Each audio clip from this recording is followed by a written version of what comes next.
Good morning, good afternoon, good evening.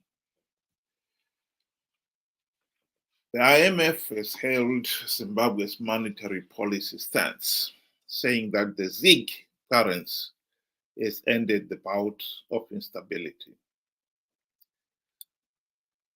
One of the annoying things about the IMF and the World Bank is that they tend to treat third world countries like Zimbabwe the same way they treat countries like Japan. They look at the issue with blinkers and assume everything else is the same. Countries like Japan have got healthy and functioning institutions that provide the checks and balances in the system. In the case of Zimbabwe, we don't have that. So to only look at, for instance, in this particular case, the issue of inflation, you've managed to tame inflation.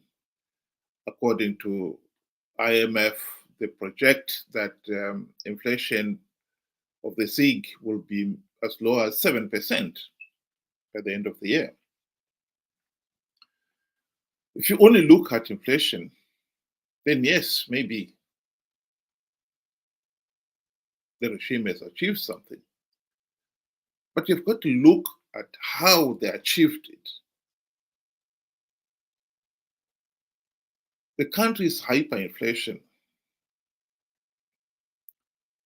was being fueled by three things: the economic collapse, and so production collapsed. And the regime still wanted to keep paying people the high wages. And so you end up with a situation where there's a lot of money, say, chasing fewer goods. And the prices respond by going up. And then people come back and say they want higher wages. So you end up with this situation of higher wages fueling higher inflation and sometimes even forcing production to go even lower. Production completely collapsed. The Zimbabwe economy collapsed, particularly in the period 2000 to 2008, when we had hyperinflation. The country's economy shrunk by a staggering 50%.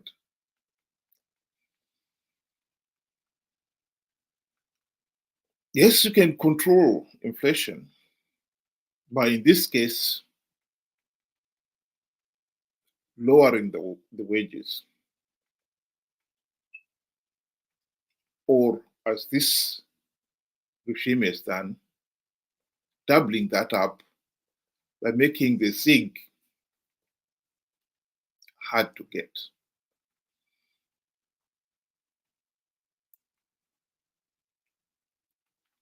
That is the problem here.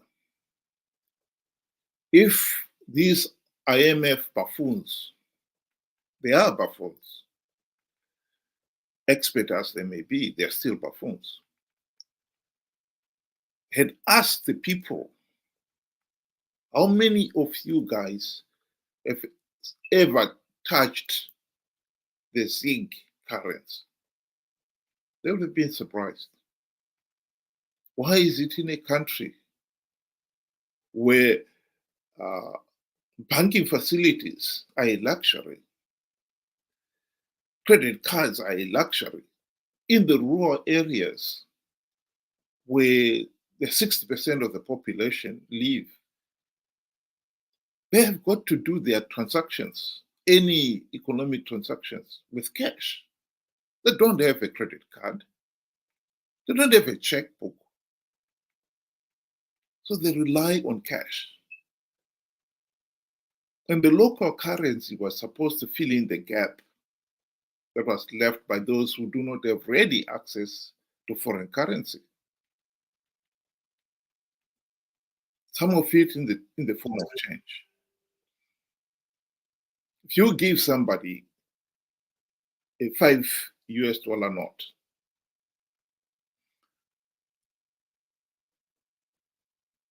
for something that costs, say, $2.50, they may have the $2 notes to give you as change, but they don't have the 50 cents to give you as change. So you end up getting sweets or something, some trinket as change. And so the local currency was introduced to fill in that gap. And also, not everyone has got access to this foreign currency.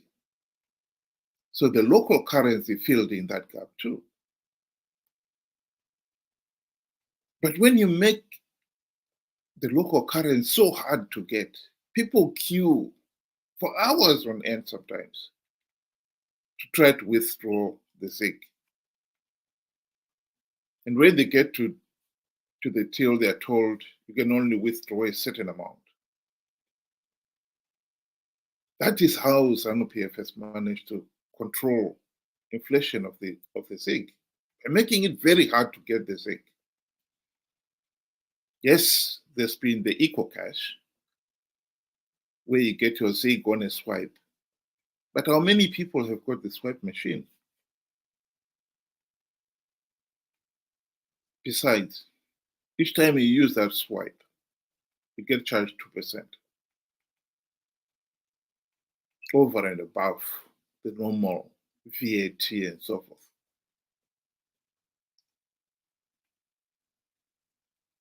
One of the problems we have with IMF officials,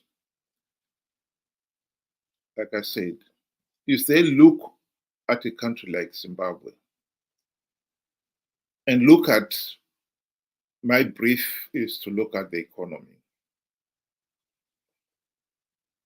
And so they look at the economy in total isolation of everything else. They look at the finances in total isolation of everything else. And so the solution they come up with becomes totally meaningless. Here is a clip of a US senator explaining a similar situation, in this case here involving higher taxes in third world countries. Nice idea, but it won't help. It'll just formalize the reality that poor countries can never repay their loans. Senator, are you saying that you're opposed to debt relief for impoverished countries? No, we should forgive the debts, but that's not going to help those countries very much. Okay. What will? Tax cuts.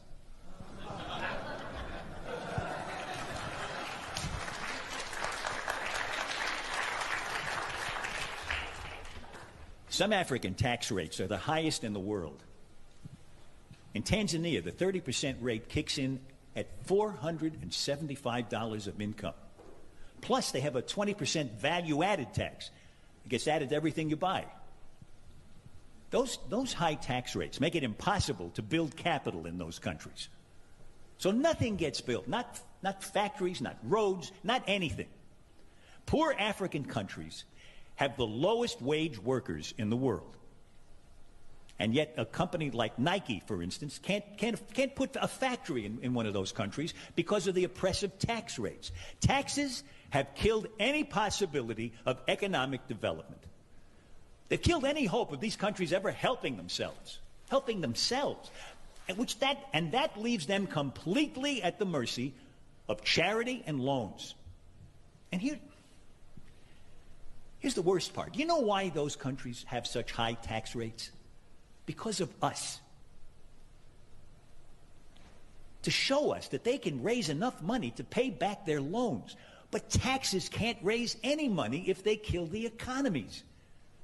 So it turns out that the tragic, unintended consequence of our good intentions toward Africa, our kindness, is that we have encouraged those countries to lock themselves into a gruesome economic depression.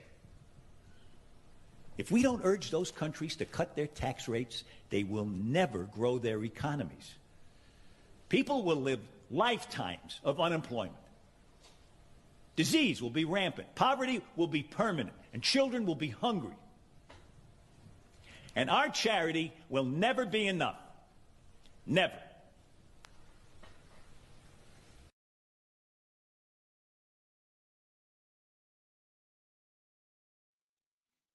I think it is important to go back to what caused hyperinflation in Zimbabwe. The primary cause was the gross mismanagement and the rampant corruption. That was the main cause. And these problems have not been addressed. To contain inflation by paying millions of civil servants, teachers, nurses, slave wages, and many of them have since left their posts. And many Zimbabweans have left their posts because of those poor wages, leaving those sectors neglected. The quality of education, the quality of healthcare in Zimbabwe has completely collapsed because of the poor wages, of lack of investment in those areas. But this has been done deliberately to contain inflation. Yes, the low-ranking civil servants are paid slave wages, whilst those at the top continue to cream off and get richer and richer. It is common knowledge that in Zimbabwe, ministers, deputy ministers, MPs, and last week, judges get Porsche cars.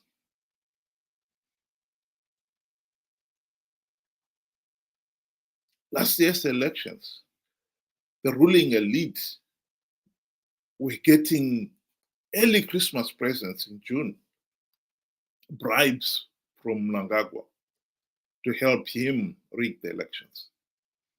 Judges getting $400,000 housing loan, which everybody knew, of course. It's a free gift, it's a bribe. And yet,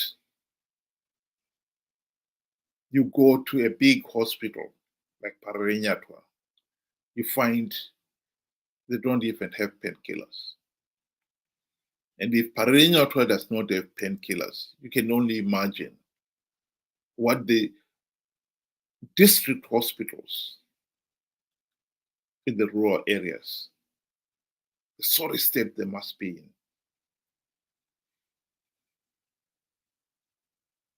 But to contain inflation, the regime continues to starve all those essential services. They continue to pay nurses and teachers slave wages. To contain inflation, the regime has made the ZiG a phantom currency.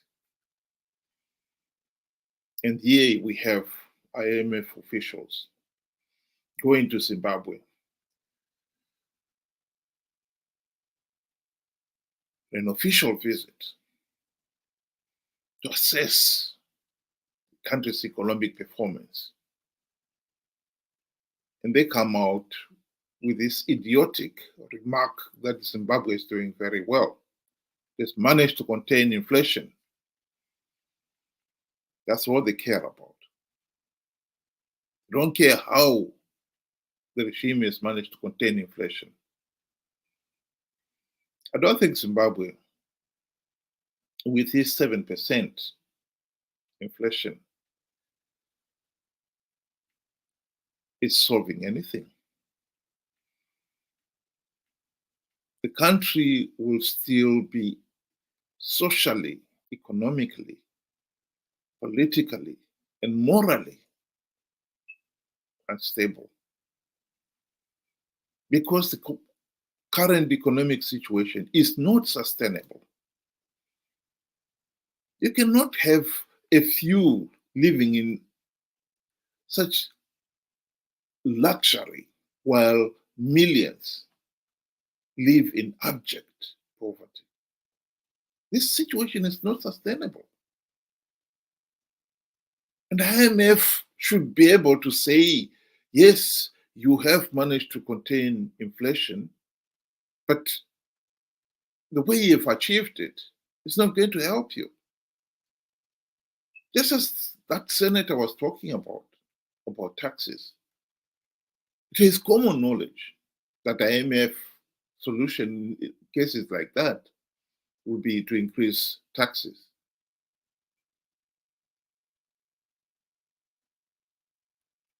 When you are going to increase taxes when the economy is already depressed, you're not helping the economy at all.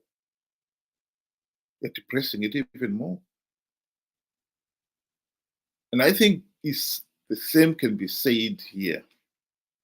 Zanu PF is containing inflation, but at what price?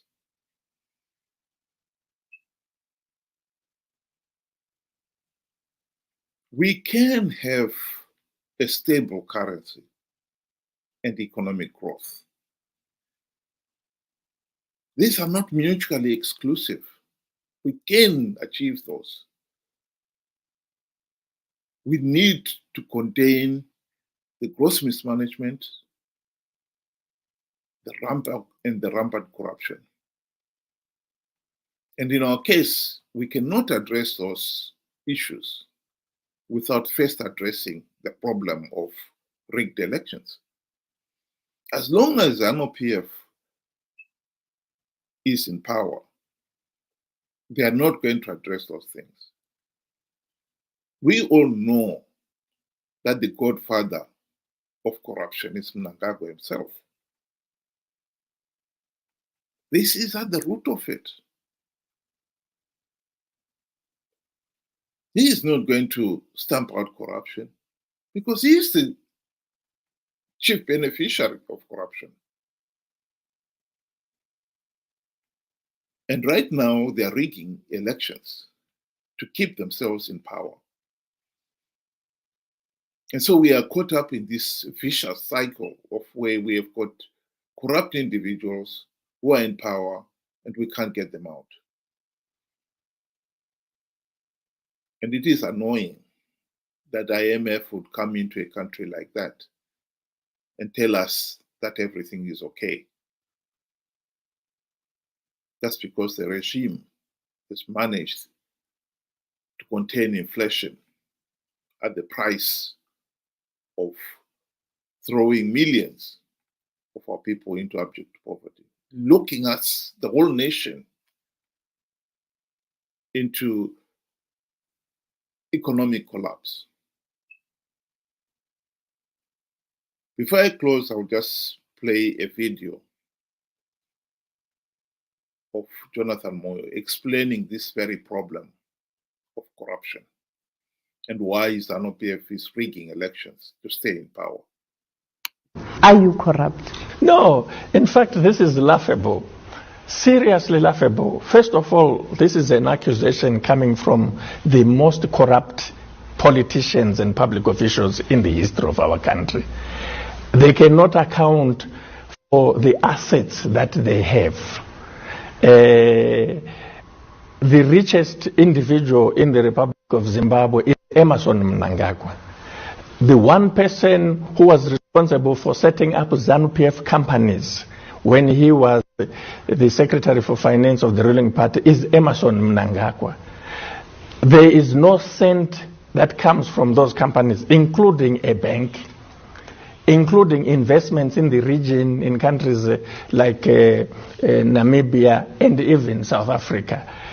The person who led the plunder of resources, even in foreign countries such as the Democratic Republic of Congo, leading to the United Nations investigating and coming up with a report that is still there, is Emmerson Mnangagwa, along with the military cabal of General Chiwenga, SP Moyo, the person who brought the Chinese to plunder Chiadzwa diamond resources for Zimbabwe, up to a point where we have, at the very least, over a period from 2007 to 2014, some 12 to 15 billion dollars in diamond revenue that remains unaccounted for, that went into the pockets of individuals.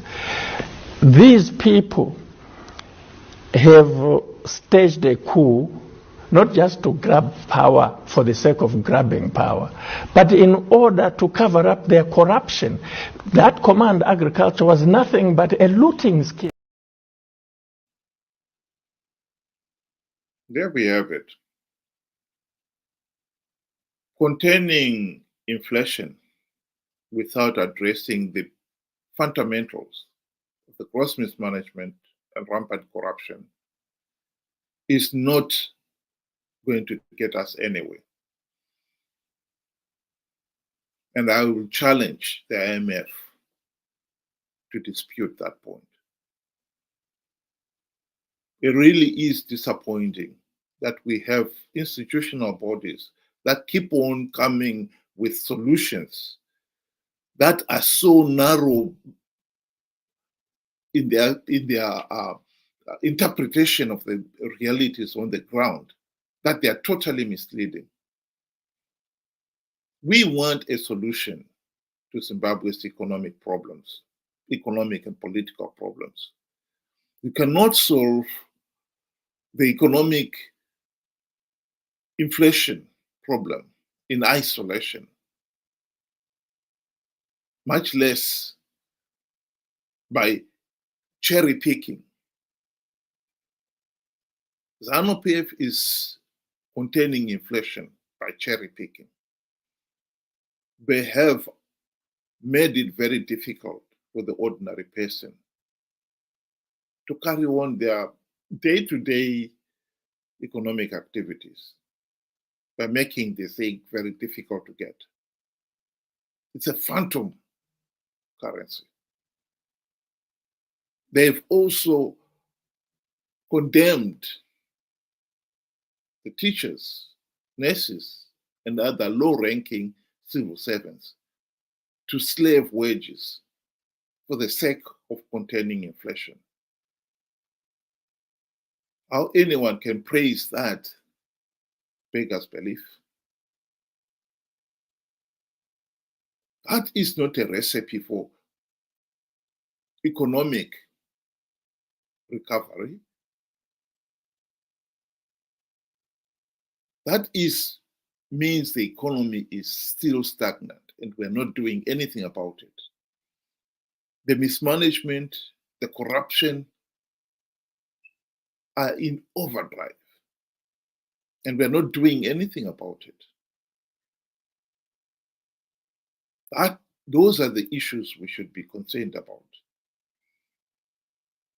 And I think we should seriously make it very clear to organizations like IMF, World Bank, that if they are going to be helpful to countries like Zimbabwe, they need to address the real big issues and not just address the peripheral issues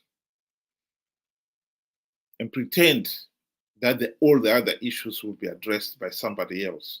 There is no somebody else to address them. And the regime will only be standing up at the rooftop and singing praises that we got full marks from IMF.